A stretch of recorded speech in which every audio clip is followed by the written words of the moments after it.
ताज्या व महत्त्वाच्या घडामोडी जाणून घेण्यासाठी चॅनलला सबस्क्राइब करा व बेल आयकॉनला क्लिक करा।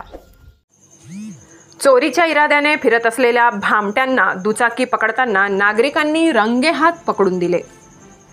मालेगाव शहरात सध्या चोरीच्या घटनांमध्ये कमालीची वाढ झाली आहे। शहरातील प्रयास हॉस्पिटलजवळ काही इसम सकाळी 9 वाजेच्या दरम्यान संशयास्पदरित्या फिरताना काही सतर्क नागरिकांच्या लक्षात आले। त्यांच्या हालचालीवरून तेथील नागरिकांना संशय आला असता ते दोघे काहीतरी गुन्हा करण्याच्या इराद्याने फिरताना दिसत होते, म्हणून काही जणांनी त्यांच्या हालचालीवर पाळत ठेवत त्या दोन्ही भामट्यांना तेथे उभी असलेली मोटरसायकल चोरी करताना रंगेहात पकडले।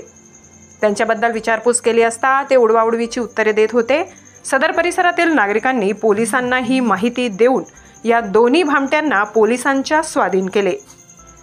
मोईन खान आमीन खान वय 22 राहणार गुलशने इब्राहिम व उमेद अहमद निहाल अहमद वय 29 राहणार गांधीनगर असे या भामट्यांचे नाव आहेत। त्यांच्या विरुद्ध कॅम्प पोलीस ठाण्यात 109 प्रमाणे गुन्हा दाखल करण्यात आला असून कॅम्प पोलीस पुढील तपास करत आहेत। वृत्तसंकलन विभाग, गर्जना न्यूज, मालेगाव।